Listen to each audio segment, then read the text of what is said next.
Take a look at this next segment that we're bringing for you. India has now rejected the latest report by the United States Commission on International Religious Freedom, the USCIRF, labeling the organization as biased and politically motivated. The Ministry of External Affairs said that the government rejects the quote-unquote malicious report, and the MEA Statement said that our views on the United States Commission on International Religious Freedom, the USCIRF, are well known. It is a biased organization with a political agenda. It continues to misrepresent facts and peddles a motivated narrative about India, I unquote. The statement further urged the Commission to refrain from pursuing such agenda-driven efforts and suggested that the USCIRF would benefit from focusing its attention on addressing human rights issues within the United States rather. India has consistently criticized the USCIRF for its reports, accusing the Commission of harboring a biased stance on religious freedom in the country.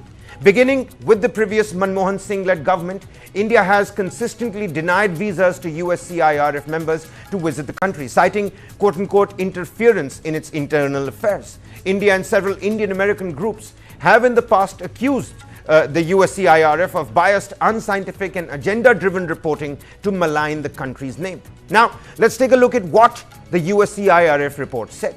The report recommended that the US State Department designate India as a country of particular concern due to what it describes as a deteriorating and concerning trajectory in religious freedom.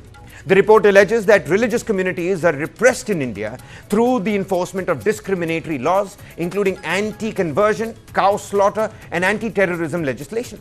It further accuses Indian authorities of arbitrarily detaining individuals, including journalists, human rights activists, and religious leaders. The report also claims that misinformation and disinformation, include hate speech by government officials, have been used to incite violent attacks against religious minorities and their places of worship.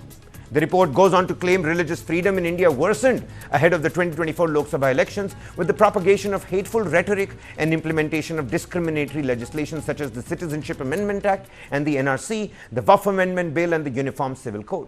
There are a number of problems with this report, ladies and gentlemen, and we'll break it down for you. Firstly, the report selectively targets India whilst downplaying or ignoring the severe violations of religious freedoms in neighboring countries like Pakistan and Bangladesh. In these countries, minorities, Hindus, are routinely subjected to forced conversions, violence and discrimination. Yet, the report fails to address these issues with the same urgency. In contrast, India is a secular democracy where religious minorities enjoy constitutional protections, actively participate in politics, hold prominent positions in government, and practice their faith freely.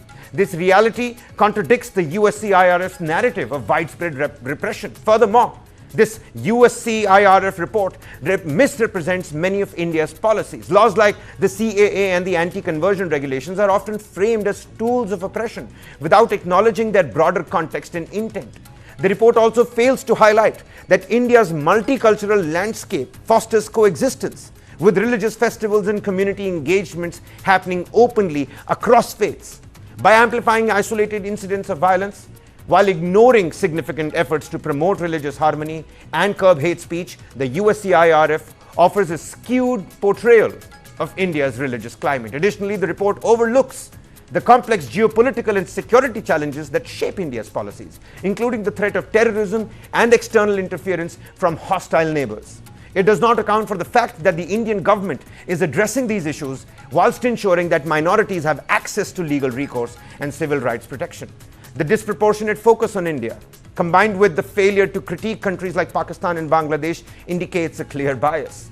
The religious freedom enjoyed by Indian minorities and the country's long-standing secular and democratic ethos are overlooked, suggesting the report is more about maligning India's global image than offering a balanced assessment of religious freedom.